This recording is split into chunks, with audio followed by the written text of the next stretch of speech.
So over the last few days, I built a massive resistor bank, and this will allow us to put large loads on 12-volt batteries to see if the overcurrent protection actually works. Because I've noticed a lot of the budget batteries, they have incredible surge capacity, but a lot of times the overcurrent protection is not working. So the performance seems really good, but if you're missing a safety feature, the battery could actually destroy itself. Also, if you know that it's not working, you can always add your own fuse. And if the battery is really cheap and everything else works on it, but you just need to add a fuse, you could actually save a lot of money. Because lately, even the budget batteries have low temp charging protection. So it seems like the overcurrent protection is really the last feature that they're missing. But not on all of them, it really varies. Now, each battery has a different surge rating, and it's very hard to test this. That's why I had to build this resistor bank, so we can add a certain amount of load to see if it will trip the protection circuit. Some batteries are rated for 200 amps for 3 seconds, some are rated for 500 amps for 1 second, and some are rated for 300 amps for 15 seconds. So it really depends on the battery and how they program the circuit and the overall current capacity of the BMS board. Previously, I was testing with inductive loads, but it seems like that's too easy of a test. So instead, we're going to use resistors. So these are purely resistive loads, but we can use them for a prolonged duration. So all of these resistors are actually rated for continuous duty operation, and each one is rated for 1000 watts. And at the nominal voltage of lithium iron phosphate, each resistor will pull 62 amps, which is 818 watts each. So that means we can put a 9,800 watt load on a 12-volt battery with this resistor bank. How cool is that? Now, each resistor has its own switch, so we can turn them on or off as we please. And these are rated for 100 amps. And then we have them all connected to a bus bar and then another switch. And this switch is rated for 600 amps. So if we want to pull 248 amps, we're going to turn on the first 4 switches, and then we'll flip this switch last. Now, all of the negatives connect to this bus bar, which both of these bus bars are rated for 1000 amps, and then we have a 2000 amp Victron shunt. And we can monitor this current with this tablet. And this fluke clamp meter will do both. Then we have a negative cable and a positive cable, so we just connect a battery, add a load, and then flip this switch, and then see how long it can run the load for. So let's get started. We're actually going to test out this Weize battery, and we're going to see how much it can handle. And on the front of the battery, it says it can handle 200 amps for 3 seconds. So we're going to add a 248 load and see if it will actually trip the overcurrent protection. So first we're going to connect to the shunt, and it shows 0 amps. Add our safety glasses. We're going to 0 our meter. Now first we're going to calibrate everything to ensure that we're getting the same results across both meters. So we're going to flip one on, then turn on the main switch. We have 64 amps and 63 amps over here. That's pretty typical with the accuracy of these clamp meters. So we can start our testing. First we're going to turn everything off. So we need 1, 2, 3, and 4. Now we're going to turn it on. 1, 2, 3, 4, 12, 13, 14. I don't think it's working, guys. Uh-oh. Resistors are getting hot, and this thing is not turning itself off. Let's turn it off then. So we're going to add one more resistor, and then try the test again. 273 amps, so over 3,000 watts. From one Weize battery. And those resistors are getting hot, and it's still not shutting down. So let's turn it off again. Now we're gonna add another resistor and then turn it on. 317 amps. Holy cow. Oh, there we go. So this one actually has overcurrent protection, but it's really hard to make it trip. So let's use a power supply and wake up this battery. Oh, it's charging. That's good. And the shunt is connected now. Now, luckily it passed the test, but if you are running this in your own system, I would highly recommend having a 200 amp breaker or fuse connected to each pack, especially if you have lots of them connected in parallel. But it did pass the test, which is a very good sign. And these also have low temp charging protection, and everything else works great on them. So that was really cool. Now, we haven't tested this one for quite some time.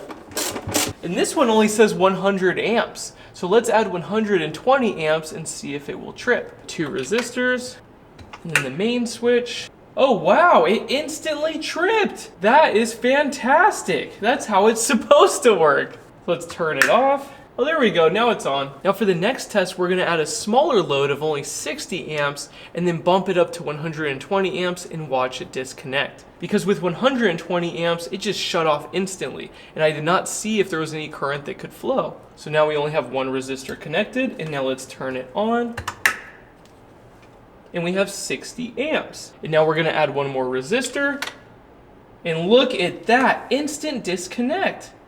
Anything over 100 amps seems to turn it off. And that's exactly how these systems are supposed to work. But if you have a load that needs a high surge capacity for running a motor or something, this is probably not gonna run it. It's gonna just shut itself down. But the upside is you don't have to use a fuse with this one. If the overcurrent protection works like that every time, you can connect this directly to your system as long as you use the proper gauge wire. Because keep in mind, the overcurrent protection only works if you use the proper size conductor. Now let's move on to the next battery.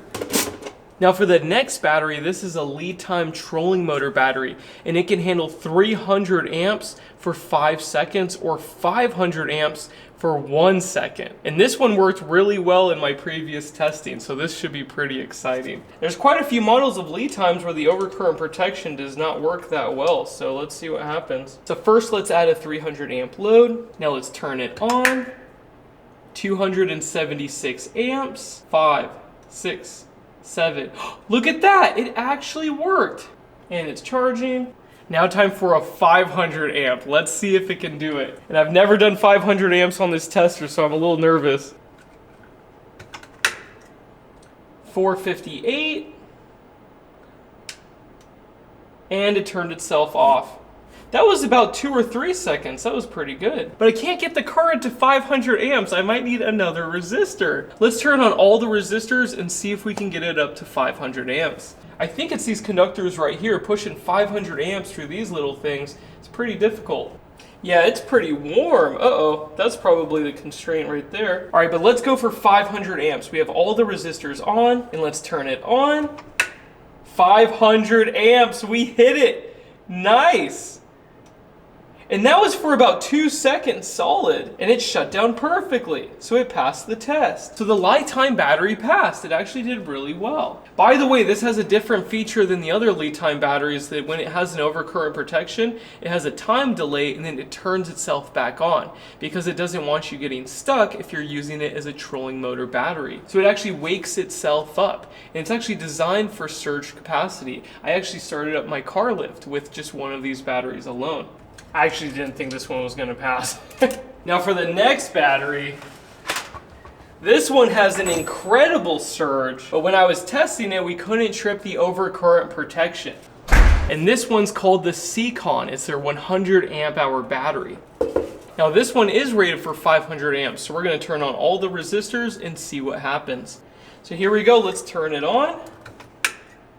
500 amps, we actually hit it. 5, 6, 7, 14, 15, 21, 22, 23. Uh-oh, it's smoking. Yeah, the insulation is melting. Uh-oh. That is not a good sign. The overcurrent protection does not work. And it smells bad. Uh-oh. The FETs did not burn though. It was just the insulation on the supply conductor. So my initial testing was correct. This does not have overcurrent protection. So if you're gonna buy a Siekon, make sure you add your own fuse or circuit breaker that's rated for like 100 or 120 amps. And this battery can be dangerous if you don't have those protections in place. So very crucial. Treat this like a lead acid battery. You have zero overcurrent protection. Let's move on to the next battery. Now for the next test, we have NOCO lithiums. This one is designed to output 600 amps, and this small little thing is designed to do 500 amps. They're supposed to replace lead acid batteries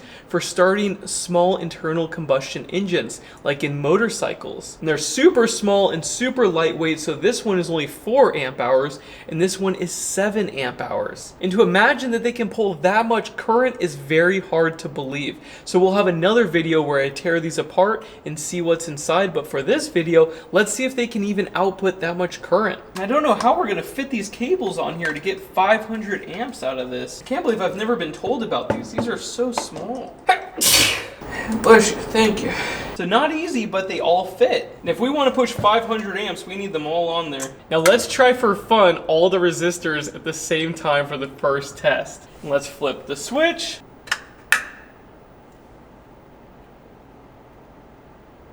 It's doing it. Uh-oh. Oh, there we go. It disconnected. Oh, it turned itself back on again. That's interesting. That's actually really smart if you're trying to start an internal combustion engine. But we could not pull that 500 amps. I don't think this thing's big enough to be able to do that. Now let's turn off half the resistors and see how long it will pull that for. And we'll turn it on. 200 amps.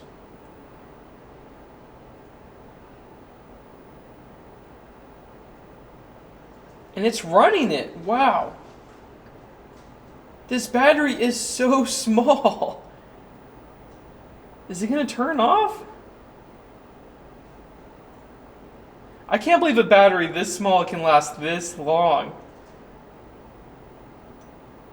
And it turned off. Wow, that is crazy. Now let's try the bigger one to see if we can actually hit 500 or 600 amps. I'm guessing that rating is for instantaneous surge. But for a 5-10 second surge, it can do 200 to 400 amps. It's pretty good. I'm surprised no one told me about these. These things are so cool. And the terminals are hot, and the BMS is pretty warm too. I like how it turns itself back on. So if you're in a situation and you need that thing to start, it just keeps trying until it's dead. That's pretty neat. You don't want a solar battery where it just shuts itself down and then stays that way until you put a power supply on it. So for the first test, we're gonna do all the resistors and see what happens. And then we'll turn it on. 400, 380, 370, 360, 350. Now, I don't think we're gonna get 500 or 600 amps out of this thing. This one's actually lasting a lot longer though. Yeah, this one's much more powerful than the last one. Now it disconnected. That was about 20 seconds. That was really good. Now, typically lithium batteries are not used as starter batteries, but it seems like they beefed up this BMS so it can actually handle it. They also have a 5-year warranty and the reviews are really good. So I guess people that are using it are starting up their engines just fine with a small lithium battery, which is really cool. Now let's test out some large 12-volt batteries. This one's big. 460 amp hours, and it's a Litime. This one does not have low temp charging protection, so it might not have overcurrent protection. The cheaper boards are not as good as the fancy Litimes. Or maybe it will, who knows? You never know with China, right? And on the website it says 250 amps max continuous, but it says 500 amps for 5 seconds. So let's see what it does. So first I set it to around 270 amps and we are good to go. So let's turn it on. 300 amps, that's good. 14, 15, 16, 17, 21. Let's raise the current. So I flipped another resistor, 356. Is it not gonna trip? Uh-oh. Let's do another resistor. 400 amps, uh-oh. And it's still doing it. All right, let's flip some more resistors. Those resistors are getting super hot. 450, 440. I don't think this thing has overcurrent protection, you guys.